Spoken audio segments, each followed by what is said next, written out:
on the face of it. Now let's talk about the RTCs of on the face of it. First of all, पहला RTC, और ये बार बार कराए हुए हैं मैंने आप लोगों को, beauty and the beast all related together. ये स्टेटमेंट कब कही गई? जब मिस्टर लैम डेरी को समझा रहे हैं कि दिस इज द वर्ल्ड, ये वर्ल्ड है। Here beauty and the beast all related together, beauty and the beast आपस में कनेक्टेड हैं। जहां खूबसूरती होगी वहां बदसूरती भी होगी। Wherever there is night there will be morning, light bright morning. जहां ब्यूटी होगा वहां बीस्ट होगा, जहां फ्लावर होगा वहां थॉर्न होगा। ये पॉजिटिव और नेगेटिव चीजें जिंदगी में आपस में कनेक्टेड है, इनको लेकर इतना परेशान नहीं होते। ब्यूटी एंड द बीस्ट में फिर वो छोटी सी कहानी भी आ जाती है, छोटी सी, that a beautiful princess kissed a beast and that beast turned into a handsome prince. But वो कहता है, डेरी कहता है, बट नोबडी विल एवर किस me and I will never change, I am like this and I will always be like this.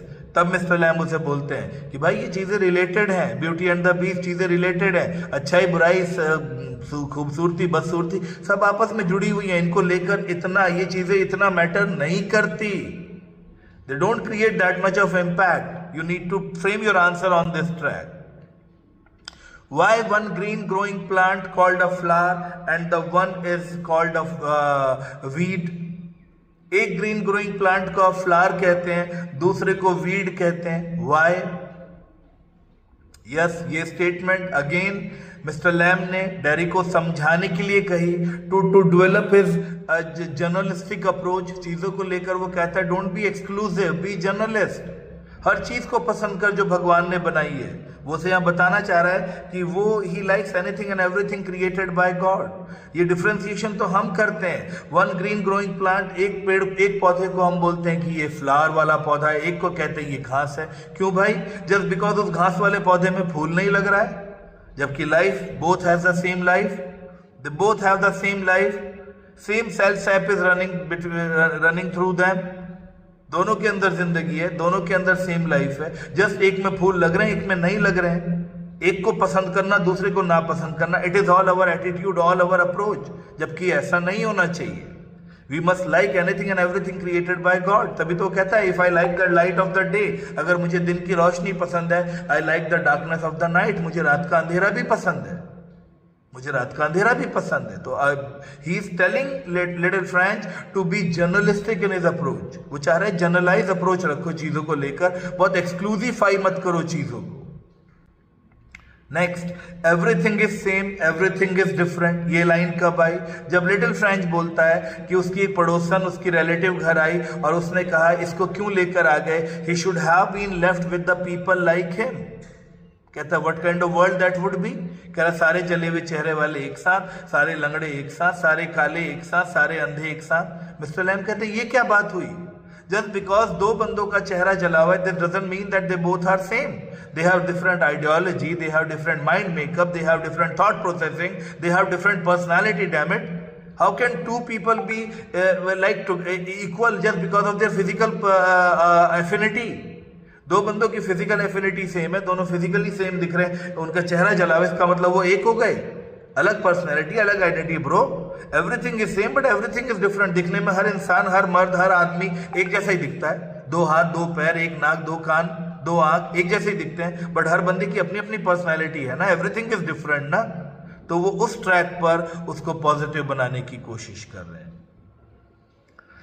फिर वो अगला RTC, I am not fond of curtains. मुझे कर्टेन्स पसंद नहीं है। शटिंग थिंग्स आउट, चीजों को बंद करना, शटिंग थिंग्स इन, चीजों को बंद करना, चीजों को खोलना, मुझे ये नहीं पसंद है। Here again mister Lamb is trying to develop a positive attitude in Derry by telling him that he needs to be journalistic. उसे जर्नलिस्टिक होना चाहिए। कह रहा मुझे कर्टेन नहीं पसंद अपने घर में, मुझे अगर दिन का उजाला पसंद है तो मुझे रात का अंधेरा पसंद है, मुझे चीजों को बंद करना, खोलना, ये सब नहीं पसंद।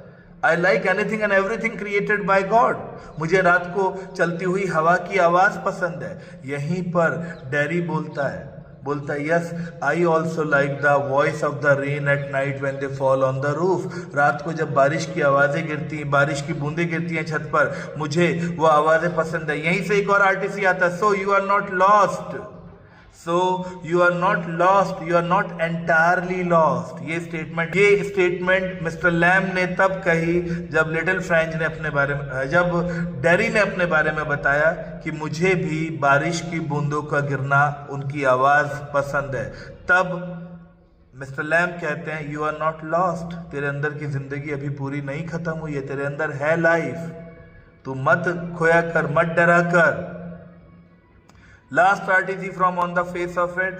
We all know I'll come back, but they never do. Who said this statement? ये statement Mr. Lamb ने दी है. That tells about the loneliness of Mr. Lamb as well.